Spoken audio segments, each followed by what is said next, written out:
Per Anam, percentage of profit মানে rate, আর হচ্ছে 8.50%। What amount money he deposited in the bank, কত টাকা ব্যাংকে রাখছিল, অর্থাৎ আমার প্রিন্সিপাল কত। তাহলে এটা খুবই ইজি একটা ম্যাথ হওয়ার কথা। এখানে লিখবো গিভেন দ্যাট, দেওয়া আছে কি কি,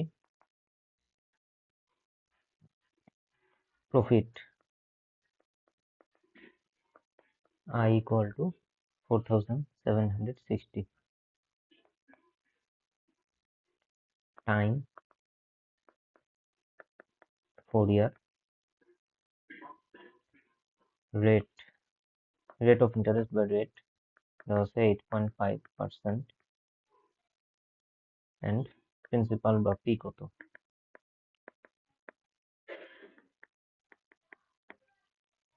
So we know I equal to PNR divided by 100. So এখান থেকে যদি P এর ভ্যালু বের করতে হয়, NR I into 100, ওকে। তো ইন্টারেস্ট বা প্রফিট হচ্ছে এখানে 4,760, 100 n হচ্ছে 4 বছর, এবং 8.5 হচ্ছে রেট, ওকে। সো 4 দিয়ে 100 কে ডিভাইড করলে হবে 25। এবার দেখা যাক 4760, এটাকে যদি আমি 8.5 দিয়ে ডিভাইড করি, তাহলে এটা আসতেছে 560। সো 560 ইন্টু 25,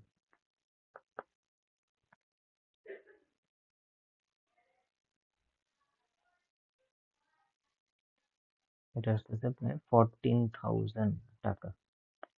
সো প্রিন্সিপাল আমরা পাইতেছি 14,000 টাকা বা 14,000 টাকা। So he deposited in bank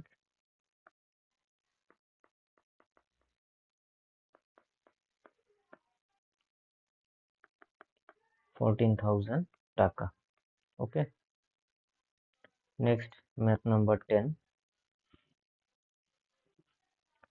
what amount of money will become টাকা 2,500 as profit principal in 4 years at the same rate of profit in which some principal become double as profit principal in 6 years?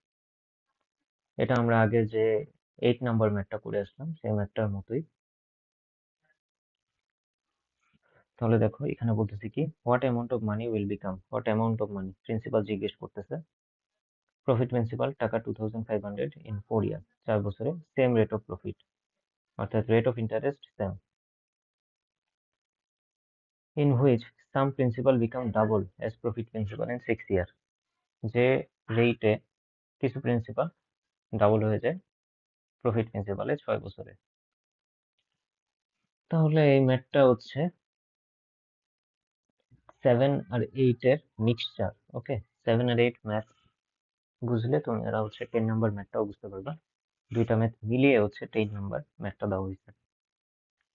তাহলে চলো এই ক্ষেত্রে আমরা দেখে ফেলি।